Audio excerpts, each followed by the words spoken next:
Welcome to the Toronto Sports Rush on the Bet Rivers Network. We have the live Toronto Maple Leafs postgame. EJ Hradek here alongside Pierre McGuire. And it was a good night, Pierre, for the Toronto Maple Leafs and their fans. They skate away with a 4-1 victory in South Florida against the Panthers, a very depleted Florida Panthers team, obviously without Barkov and Kachuk, but also without Verhaeghe and Losterainen. But nonetheless, it was a tight game, and the Leafs found a way to win. Joseph Woll was good again in goal. He was particularly made a couple of good saves very, very early in the game. What did you think as you watched that game tonight? Because I was impressed with a lot of different things that the Leafs did. I thought they battled number one. Number two, I was really impressed with Dakota Joshua, with Roy. I thought and Bobby McMann. Bobby McMann was moving tonight. He had 2 assists in the game. I thought he made a big difference. Austin Matthews looked like he was playing with edge and with passion. He didn't finish off all the opportunities that he had because Bobrovsky was so good. I love the shorthanded opportunity that he created, talking about Austin Matthews in the third period. They just couldn't get it to go. But there was a lot to like in that game. I love Scott Laughton's goal, the way he pushed back deep in the slot. It's all about battle. You know, that's what Craig Berube's trying to get these guys to do, just battle a little bit more. And you talked about, all the injuries. Here's the biggest problem for Florida right now, and that faceoff stat, EJ, says it all. Oh, wow. 72-28. So just let's do this. Last year, these were the 4 centermen that Florida had in the Stanley Cup final last year. Barkov, Bennett, Lundell, Nosek. Barkov's not playing. Bennett's playing as a third liner. Lundell's playing as a first liner, and Nosek's out. They don't have any of those guys. I mean, it's hard to watch if you're Paul Maurice. Your team's nowhere near the same. They are in very precarious position right now. Very precarious. They might not make it. They might not. You're right. I mean, the good news for the Panthers is that they do have a little bit of that swagger about them. They've won the Cup 2 years in a row. They're not. I don't get the sense they're panicking there. They will get Verhaeghe back. The only reason he was not there tonight was his wife was giving birth to a child, so he was obviously out of the picture for that this evening. But I just think they do have a relative calm about them, and they've been there. And you mentioned Bobrovsky was just really good tonight. Mm-hmm. And if Woll doesn't make that stop early on a good chance by Florida right off the bat in that game, maybe the game goes a different way. So Woll was good. I was going to bring that up here. The faceoffs and the block shots also, 20 block shots in the games for the Leafs. I thought the details were really good for the Leafs in this game. And you're right. They got great push from the third line, the fourth line. And the slotting. You said it about the Panthers, right? The Leafs have injuries on defense, and they're missing Tanev, they're missing Carlo. They'd love to get Stolars back, obviously, as well. But through the middle, they're healthy now, right? They got Matthews, they got Tavares, they got Waugh, they got Laughton. They're healthy through the middle, and the Panthers are not. That is so well said. It's perfect, DJ. The other thing, the waiver pickup of Stetcher's been huge. Gets the first goal of the game, an important goal, and they can move McCabe from the right side over to the left side now. Jake's much better on his strong side on the left side than he is on the right side. And Benoit looks a lot better playing on the left side than the right side. Good for Philip Myers coming in and playing well.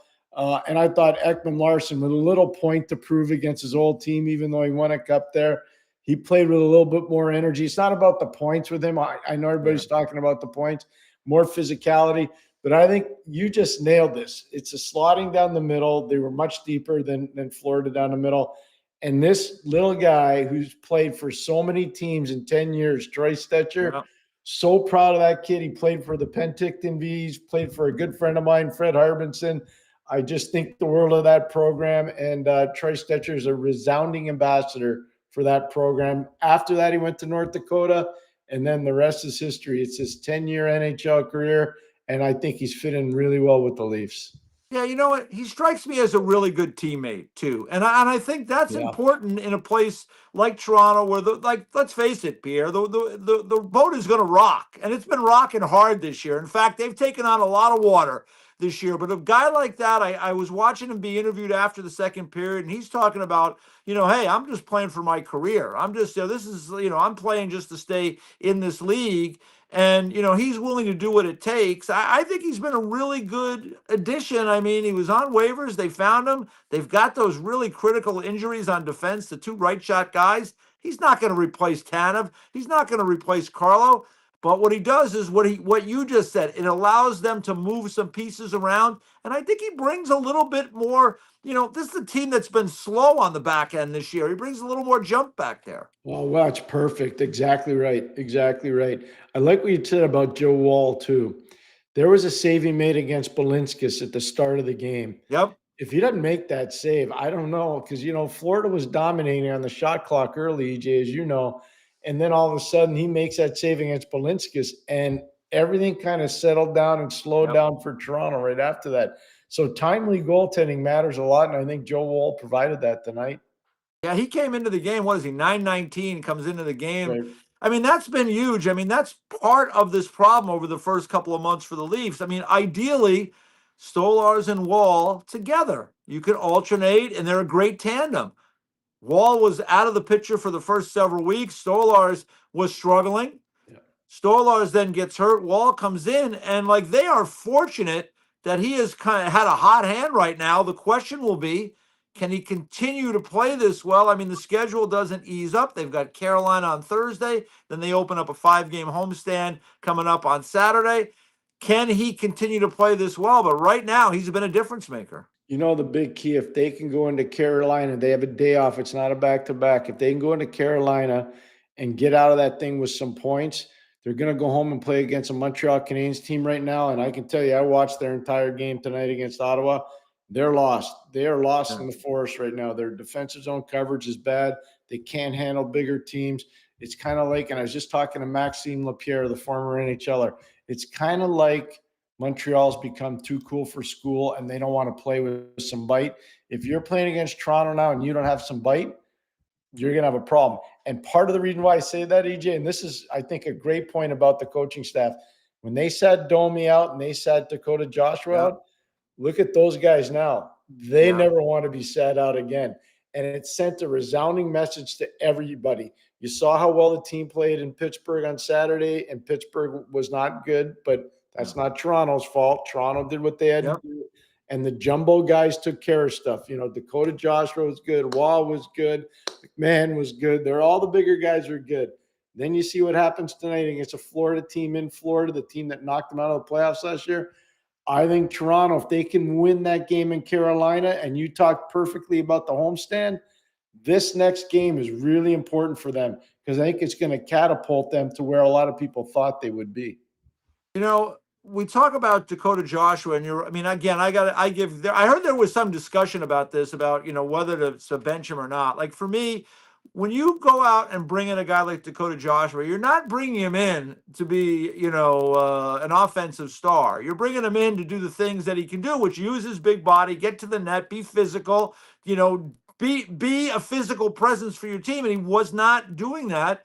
I think the message was sent, and that line all of a sudden now, because again, slotting, right? With Joshua and with McMahon. That's a good line. They were the difference in the game tonight. It sets things up nice for the Matthews line up front. And I thought Nyes was excellent again tonight in a lot of areas. Yep. And then it sets things up for Tavares and Nylander, although Nylander would look, I thought he played well in the game, but they were talking on the broadcast, Pierre, that he may have been dinged up in practice. They showed some video, but he looked okay to me. But they have a nice 4-line group right now. No, the slotting is perfect, especially down the middle. And I still think there's game left in Mateus Michelli. I really do. I know some people are probably saying, come on, you got to be kidding me. I've watched the guy a long time. There's still some game left in him. I just think it's one of those things where he started fighting it. He can never get it back on the rails, but doesn't mean he can't get it back on the rails. I've been bullish about Toronto for a while. I'm taking in the teeth. I got a lot of things wrong on this team to start the season, but I still think there's something left there, EJ. I do. And now they got to stand and deliver. So the last 2 games they have, you go into Carolina, you win that game. I'm telling you, this team's going to rock and roll for a while. I really believe that. All right, let's talk about something that we saw tonight that wasn't ideal. Was the five forwards on the power play where it did not go well. To be nice about it, they ended up with I think it was all four guys going in the corner and Yeah. leaving Reinhardt in front. I mean, talk about leaving the wrong guy alone in front. Reinhardt, he made it. He scored a goal that got it to 2-1. I mean, they're going to have to work on this power play right now and get that up to speed. And if they're going to play five forwards, there has to be a better understanding of how to defend when that happens. One of the luxuries you had, and Leaf fans don't want to hear this, with Mitchell Marner, Yeah, he knew how to play defense. yeah, He also knew how to create offense, but he knew how to play defense, and he could sense danger. I don't think they have anybody that can do that at the forward position that senses danger the way Mitchell Marner could. I'm not sure I'm in love with that. I've been talking about it a long time. I think Toronto desperately needs to go out and get somebody that can run their power play on the back end. They don't have anybody that can do it, and you just can't run it through Austin Matthews' stick. That's yeah, not his thing. You know, Nicky Backstrom, that was his thing. Evgeny Malkin, that's his thing. Erik Karlsson, that's his thing. You can go around Adam Fox, who just got hurt with the yeah. Rangers. That's his thing. You go look at all these top power play guys. There's some guys that are gunners, some guys are playmakers. Toronto's got more gunners than playmakers. That's just the reality of it. So they got to figure that out internally. This is a lot of pressure on Mark Savard, by the way. You know, everybody's going to talk about the head coach. Mark Savard's the architect of that power play. A lot of pressure on Mark Savard. Yeah, I don't love the idea of Matthews being just so far away from the net. I know he can score from distance, but No, I like don't like it you're right, either. he's a shooter. You don't He's want a him up there gunner. trying to make No, plays. no, he's a gunner. That's his thing. You know, I'm not comparing the players, so don't Yeah. misunderstand me. Okay. But I had the opportunity and the privilege to coach a pretty good power play in Pittsburgh. And one of the guys that was on it was Mario Lemieux. And we were doing everything in our power to make him understand, not that he needed to understand because he knew more about it than all of us, but you're a right-hand shot. Just stay on the left-hand side of the ice because you're going to open up the inside part of the ice for your one-timer, which was vastly underrated, and the ability to make one-time passes backdoor. And he did, for whatever reason, he didn't want to do it for a while. And then all of a sudden he started doing it and it worked and he liked it. But you got to convince guys to do that. Yeah. Yeah. Not you know, you get high-end players, they can do a lot of things, but you're right. They have to be sold that they want to do it. And, Yeah. you know, like I said, for me, I just don't think Matthews, you know, I think we're We agree. on the same page there. We got some good news, Pierre, too, is that Tanev has been getting closer. Now he's been out about a month. So, you know, obviously that'll be a big plus if they can get him back in the lineup. But, you know, then you have to think about, okay, who comes out? Because we just talked about Stetcher, who I think adds a little bit to the mix. Yeah, I think Philip Myers comes out. I don't Yeah. think that's that hard a decision. And then I think Stetcher moves back a little bit in the lineup.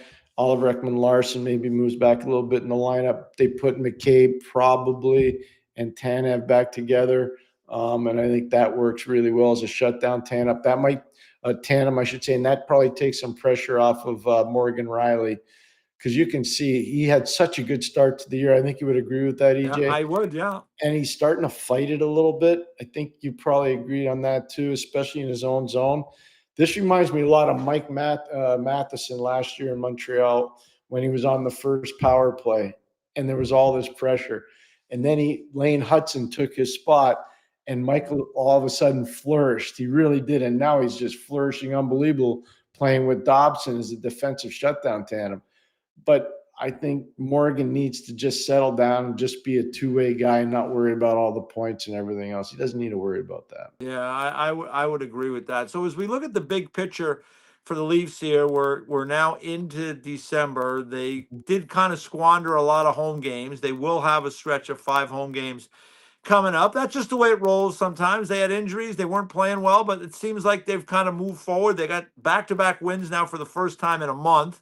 It's so doggone tight. I mean, like there was a lot of discussion that Florida and Toronto were tied for last in the East. I mean, 3 wins from now, they could be in a playoff spot. I mean, it's just too crazy in the East. And that's where I think that day-to-day internal of the teams, not losing the focus of the idea. This is a long season. This is going to be a grind all the way through.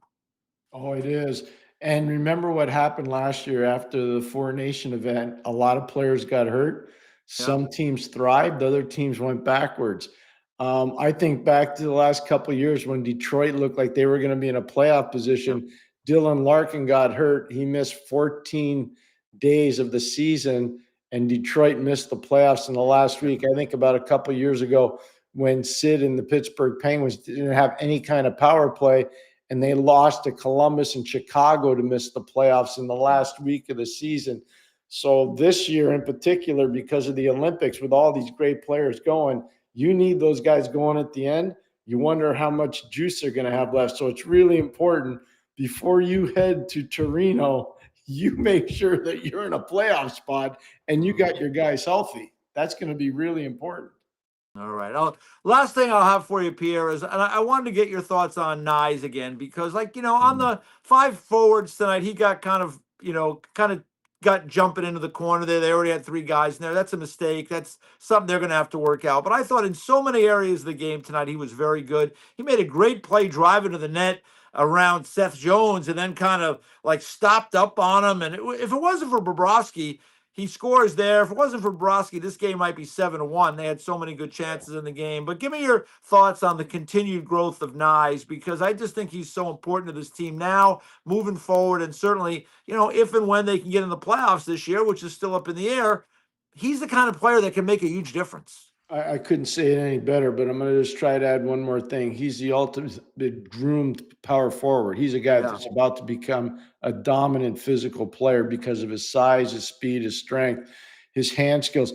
He's right now, I can just tell you, he's not as good as Kevin Stevens. And I had Kevin, and Kevin was really good. But there's a lot of similarities. And if he could ever get as tenacious and as nasty as Kevin could be, he could be in that category, but he's going to have to work to get to that point. Yeah. Well, he is a big, strong young man, and he's made a lot of strides. And I'll tell you, I don't see any reason why he won't keep working and moving forward, and especially out there with Matthews. That's quite a duo, and Nylander and Tavares now. I mean, I like how it's shaping up front. Still got to get better on the back end. Wall's bailing them out sometimes. So it was all good, Pierre, tonight for the Leafs. I got to ask you this, EJ. As a kid from New Jersey, think about it for 1 second. In your wildest dreams, all the years you watched the NHL, did you ever think that the Leafs would have a goalie from St. Louis, a goalie from Edison, New Jersey, and two guys on the same line from Scottsdale, Arizona? No. It's unbelievable. Yeah. It's unbelievable. The game, Pierre, the game has changed right throughout our lifetime, right? I mean, how things have changed, and that we're seeing hockey all over North America, and certainly in the United States now in different places. So, yeah, I would have never, ever thought that. No. But it's great to see. It's just great to see hockey growing, and it's great to see good athletes getting an opportunity to play at a young age, because that's all it is. I always used to say, Pierre, imagine Walter Payton if he had loved hockey and played hockey as a small child, right? He would have been an unbelievable hockey player. He was a great athlete. We used to have coaching breakfasts in Pittsburgh at the old Vista Hotel, which is now a Westin.